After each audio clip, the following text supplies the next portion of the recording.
Mes chers étudiants, ce matin nous allons commencer la première séance de notre cours sur l'historique et les fondamentaux du web. Pour ce cours, comme je vous l'avais déjà dit en introduction, nous allons voir la définition des terminologies du web, ensuite l'historique et l'évolution du web, et enfin nous allons finir par les notions juridiques sur le cyberdroit. Alors, pour la terminologie du web, le web signifie World Wide Web, ce qui signifie la toile d'araignée mondiale. En informatique, le web est défini comme un système hypertexte public fonctionnant sur Internet. Il permet de consulter avec un navigateur des pages accessibles sur des sites. Alors, pour ne pas confondre le web et Internet, Internet est le réseau informatique mondial accessible au public. C'est un réseau de réseaux aussi bien publics que privés, universitaires, commerciaux et gouvernementaux.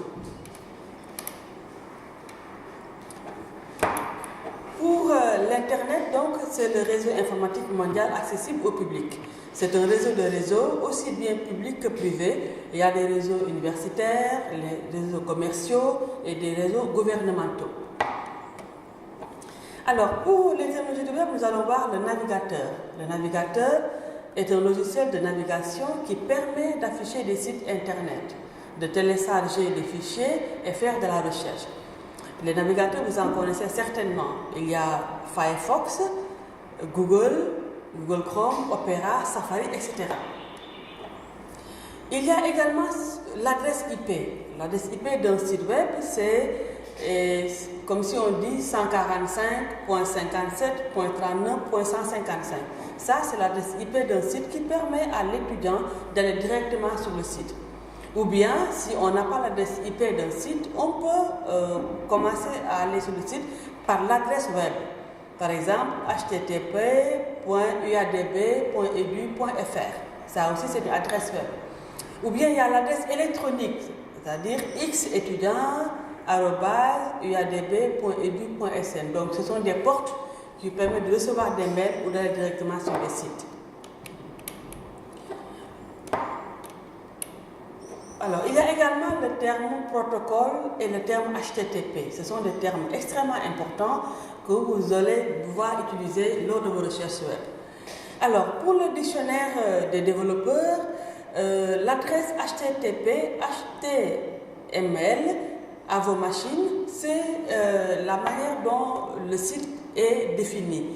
Il y a des balises que vous devez écrire pour aller directement sur la page web que vous voulez voir. Le protocole, quant au protocole, c'est des spécifications, des règles de communication entre matériel électronique. Elles précisent le codage des informations transmises, les moyens de débuter et de finir une transmission également, ainsi que toutes les règles régissant les échanges. Un protocole est généralement dédié à une tâche particulière. Par exemple, le protocole HTTP gère la transmission des pages sur le web. Ensuite, il y a le protocole SMTP ou POP et IMAP qui gèrent chacun à leur manière la transmission des emails. Donc, pour la balise HTML dont je vous parlais, il y a les balises Head, les balises Title, les balises Body qui vous permettent de créer des pages Internet, mais ça, vous verrez ça plus en détail avec vos professeurs en informatique. Alors, si nous revenons au web, donc l'histoire fabuleuse du web, le web est créé en 1989 au CERN par un chercheur qui s'appelle Tim Berners-Lee. Et il était en poste au CERN et en 1989, il a créé un logiciel qui permet aux chercheurs du monde entier, via un navigateur TBL nommé World Wide Web, sur un site appelé info.cern.ch, d'accéder à des documents scientifiques du CERN. La technologie du web est basée donc sur deux protocoles de base, le HTTP pour localiser et lier les documents et le HTML pour créer les pages.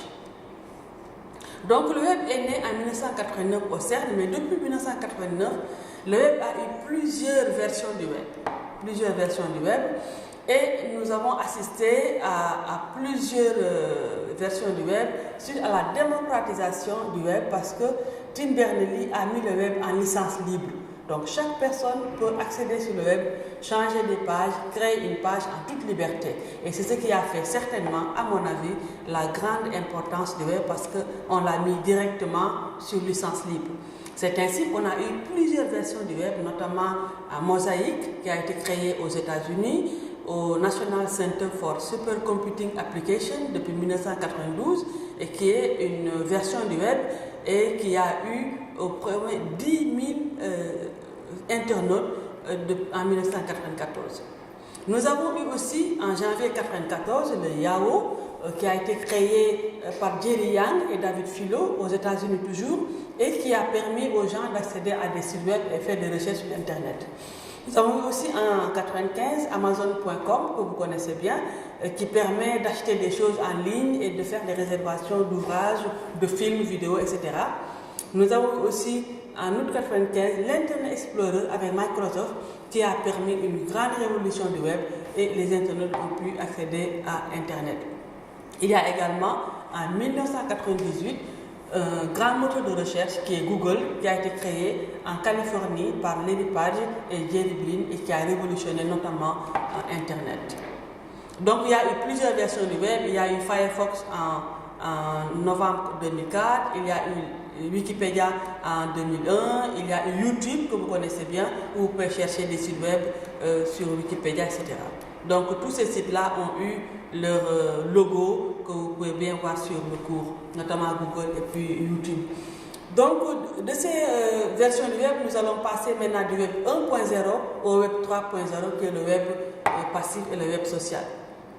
Donc le web 1.0, c'est le web au fonctionnement initial en 1989 lorsque Tim Berners-Lee l'a créé. Donc c'est un web qui permet simplement d'avoir un contenu sur le web et l'étudiant peut aller prendre le contenu sur le web. Il n'a pas d'interaction sur les pages web qui ont été mises sur place. Donc c'est un web passif où l'internaute consomme de l'information. Donc c'est le web 1.0.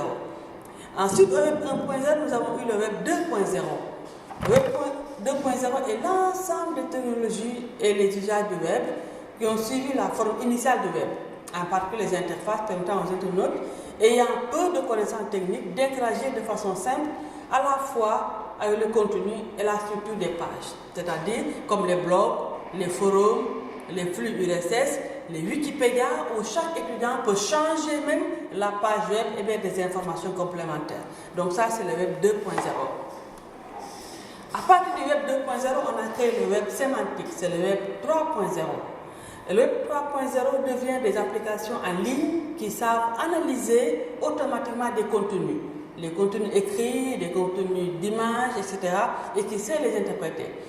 Par exemple, lorsque vous faites une recherche sur le web, on vous propose automatiquement des recherches semblables. Vous dire, vous allez chercher telle chose, ceci doit pouvoir vous intéresser. Donc c'est le web sémantique qui analyse ce que vous cherchez et qui vous propose des documents à voir en ligne. Exemple, Joomla fait pas mal de choses dans ce domaine-là.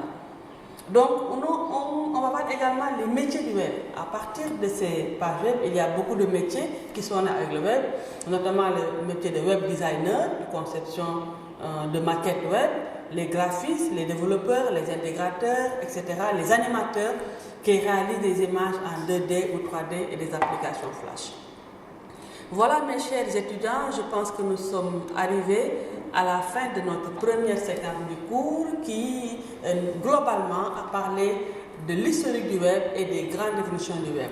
Je vous ai mis en attaché tout à l'heure votre test. À nous revoir bientôt pour la séquence 2 de votre cours fondamentaux et historique du web.